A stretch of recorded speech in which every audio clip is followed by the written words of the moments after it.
Ipapakilala ko ang aking magastos na asawa pero maganda. Yes. Si Yvette. Hello, Yvette. Hello, Yvette. Nice to meet you. Nice to meet you. Siyempre, si Yvette at saka si Arwin, nagkakilala rin sila dahil si Yvette ay isang courtside reporter ng time na yon. So, paano ba napa-oo si Yvette, pare? Baliktad ang nangyari. Ayun na nga. Hindi, joke lang. Ay, yung daddy niya, coach din ng FEU dati. Yes. Si daddy, kilala ko na rin, pero hindi ko alam na maganda siyang anak. Yung nakita ko yung maganda niyang anak, kaya di na ako nagdalawang isip.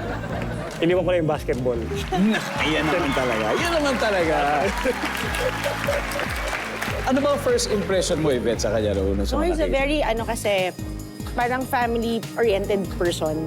Na parang, syempre, if you're gonna look at the future, yung future mo, kailangan mag-isip ka rin na dapat yung taong makakasama mo habang buhay is a family-oriented person and a God-fearing person. So, nung nakilala ko siya, parang yun yun. Hanep, grabe. Happy for you both. Thank you.